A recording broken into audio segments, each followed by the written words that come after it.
Hello दोस्तों, स्वागत है आपका जनरल स्टडीज नाउ के यूट्यूब चैनल पर। देखते हैं हमारी आज की डिस्कशन का पहला सवाल। हाल ही में खबरों में रहा काजीरंगा राष्ट्रीय उद्यान किस राज्य में स्थित है? आपके ऑप्शन है मणिपुर, असम, पश्चिम बंगाल या फिर ओडिशा। तो इस प्रश्न का सही उत्तर विकल्प बी असम। हाल ही में असम में आई बाढ़ से काजीरंगा राष्ट्रीय उद्यान में 6 गैंडों सहित 131 जंगली जानवरों की मौत हो गई। आपको बता दें कि काजीरंगा राष्ट्रीय उद्यान एक विश्व धरोहर स्थल है जो एक सींग वाले गैंडे के लिए प्रसिद्ध है। यह असम के गोलाघाट और नागांव जिले में स्थित है। यह उत्तर में ब्रह्मपुत्र नदी और दक्षिण में कार्बी आंगलोंग पहाड़ियों के साथ 430 वर्ग किलोमीटर के क्षेत्र में फैला है, अतः विकल्प भी सही है। अगला प्रश्न है, हाल ही में मसूद पज़ेश्कियान को किस देश का राष्ट्रपति चुना गया है? आपके ऑप्शन है ईरान, अफगानिस्तान, इराक या फिर कतर। तो इस प्रश्न का सही उत्तर विकल्प ए ईरान। हाल ही में ईरान के सुधारवादी नेता मसूद पज़ेश्कियान को ईरान का नया राष्ट्रपति चुना गया है। उन्होंने इस चुनाव में कट्टरपंथी नेता सईद जलीली को हराया।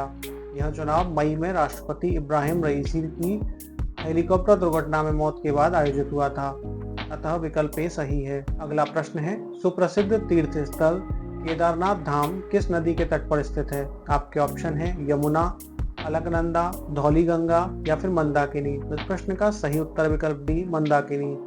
केदारनाथ धाम भारत के उत्तराखंड राज्य के रुद्रप्रयाग जिले में स्थित एक हिंदुओं का प्रसिद्ध मंदिर है। यह मंदाकिनी नदी के तट पर स्थित है।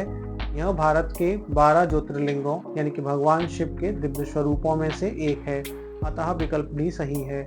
अगला प्रश्न है, हाल ही में एनसीपीसीआर ने किस राज्य की अभ्रक खदानों को बाल श्रम मुक्त घोषित किया है? आपके ऑप्शन है बिहार, झारखंड, छत्तीसगढ़ या फिर पश्चिम बंगाल। तो इस प्रश्न का सही उत्तर विकल्प बी झारखंड।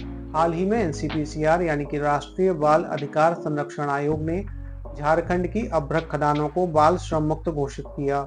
यह उपलब्धि आपूर्ति श्रृंखला को बाल श्रम से मुक्त करने का पहला सफल प्रयास है। पहले अभ्रक खनन में लगभग 20,000 बच्चे कार्यरत थे, लेकिन अब उन्हें इस काम से निकालकर स्कूलों में उनका दाखिला कराया गया है, अतः विकल्प भी सही है।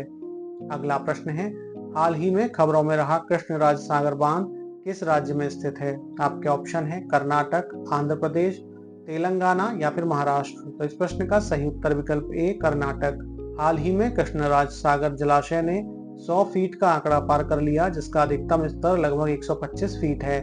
आपको बता दें कि कृष्णराज सागर कर्नाटक राज्य में कावेरी नदी पर स्थित है। यह गुरुत्वाकर्षण बांध 1911 और 1931 के बीच निर्मित किया गया था। इसका प्राथमिक उद्देश्य सिंचाई, जल विद्युत और सूखे का शमन करना था, अतः विकल्प ए सही है। अगला प्रश्न है, महानंदा नदी किस नदी की एक सहायक नदी है? आपके ऑप्शन है यमुना, कावेरी, गंगा या महानदी। तो इस प्रश्न का सही उत्तर विकल्प सी गंगा।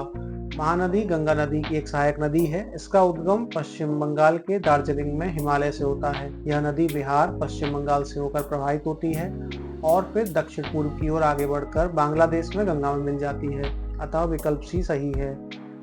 अगला प्रश्न है, किस राज्य ने प्राथमिक शिक्षा पाठ्यक्रम में स्थानीय भाषा और बोलियों को शामिल करने का निर्णय लिया है? आपके ऑप्शन है छत्तीसगढ़, झारखंड, तेलंगाना या मेघालय। तो इस प्रश्न का सही उत्तर विकल्प ए छत्तीसगढ़। हाल ही में छत्तीसगढ़ सरकार ने समावेशी और गुणवत्तापूर्ण शिक्षा सुनिश्चित करने के लिए प्राथमिक शिक्षा पाठ्यक्रम में स्थानीय भाषा तथा बोलियों को शामिल करने का निर्णय लिया है। यह आदिवासी क्षेत्रों में राष्ट्रीय शिक्षा नीति यानी कि NEP 2020 को लागू करने की दिशा में एक बड़ा निर्णय है।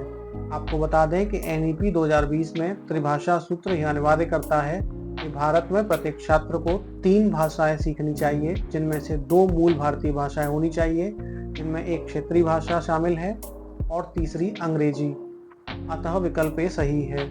अंतिम प्रश्न है, निम्नलिखित में से कौन सा प्रावधान ब्रिटिश संविधान से नहीं लिया गया है? आपके ऑप्शन है एकल नागरिकता, राज्य नीति के निर्देशक सिद्धांत, कानून का शासन या फिर द्विसदनीयता।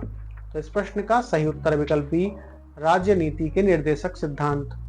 भारतीय संविधान सभा ने संविधान बनाने के क्रम में कई देशों के संविधान का अध्ययन किया और उनसे कुछ प्रावधान उधार लिए।